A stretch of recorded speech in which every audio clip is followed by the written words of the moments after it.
Sa puntong ito, makikibalita po tayo live mula mismo sa Vatican kung saan gaganapin ang canonization sa darating na araw ng linggo.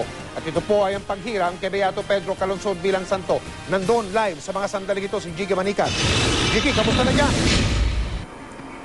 Mike, sa mga sandaling ito ay nasa likuran ko lamang itong St. Peter's Basilica kung saan sa harapan nito mismo ang St. Peter's Square gaganapin yung canonization sa darating na linggo. At isa sa pinakabagong na puna natin dito ngayon ay yung paglalagay ng tapestry o yung mga larawan ng mga biyato, 7 lahat-lahat sila, kabilang dito si Blessed Pedro Calungsod bilang bahagi pa rin ng preparasyon. At sa kabilangan ng preparasyon dito ay patuloy naman ang pagdagsa ng mga turista para magpunta dito sa loob ng St. Peter's Basilica at kapuna-puna rin na nagigpit yung seguridad dahil kumpara daw dati yung mga turista na pumapasok ng St. Peter's Basilica hindi na masyadong ini-inspeksyon yung mga bag. Pero sa pagkakataong ito, nang sinubukan naming pumasok, kinailangan pa namin buksan yung aming mga bag bukod pa sa pagdaan sa mga x-ray machines.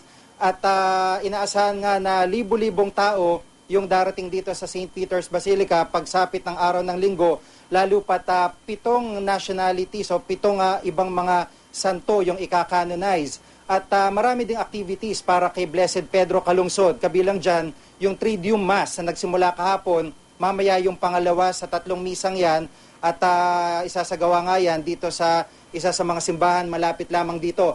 Ayon po sa mga pare, ay ito'y parang tradisyon. Yung Triduum Mass, ibig sabihin 3 araw, tradisyon ito dahil doon sa mga kapistahan na nangyayari, ay bahagi lamang ito ng preparasyon. At kahapon ay medyo special yung simbahang pinagdausan dahil yung St. Augustine Church, naruroon daw yung relic nung ina mismo ni St. Augustine.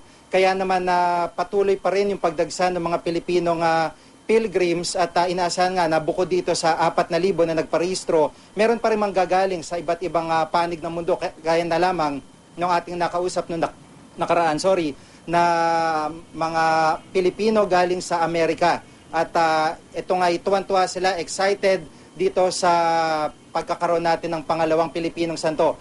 Pero ito yung nais-stress na punto ng mga pari dito, nais nilang ipaalala na sa harap ng preparasyon, sa harap ng excitement nating lahat ng mga Pilipino, dapat ay makuha natin yung ibig sabihin, yung meaning, yung mas malalim na pakahulugan sa pagkakaroon ng Pilipinong santo.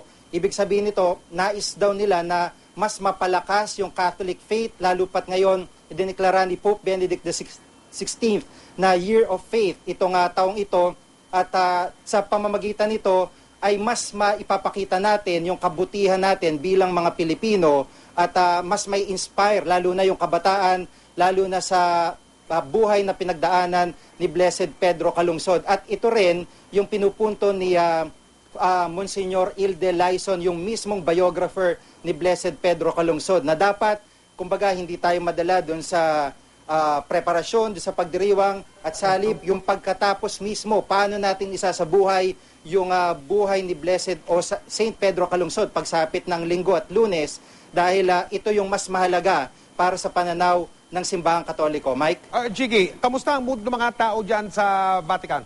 Yung mga hindi Pilipino at yung mga Pilipino sa mga sandaling ito, Jiggy? Mike, alam naman natin na parang piyesta yung mood dito ng mga tao, lalo pat alam nila na may malaking pagdiriwang dito sa darating na linggo.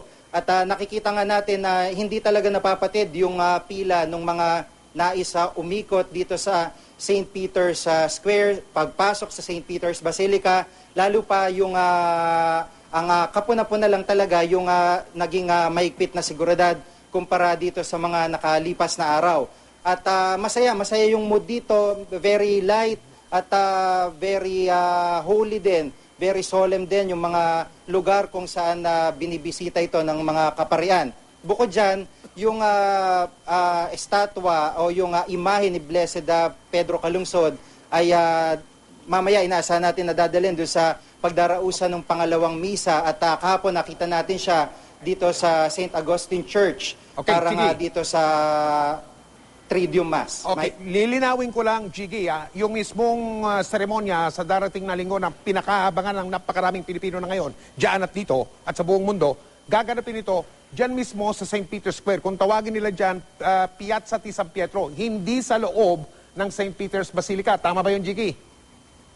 Tama yun, Mike, dahil sa dami ng mga magpa-participate dito, sa dami ng dadalo, ay maliit. At traditionally, dito ginagawa talaga siya sa labas ng St. Peter's Basilica. Natatanda ko nung bata ako habang pinapanood ko yung canonization ni San Lorenzo Ruiz ay sa labas ginawa yung misa at dito nga dahil sa dami ng taong dumadalo. Yung entablado ni Pope Benedict XVI ay nakaset up na at nakita natin yung mismong palibot niya, yung mismong harapan niya ay napakaraming upuan. Inaasahan dito yung mga pare, mga kardinal na mga Pilipino dito rin upo, bukod pa din sa mga VIP na parating dito. Okay. At yung mga ibang pilgrims, dito mismo sa baba, dun sa mismong square ng dito sa lugar nito, St. Peter's Square. Okay, Jiggy, isang tanong na lang, mabilis na mabilis.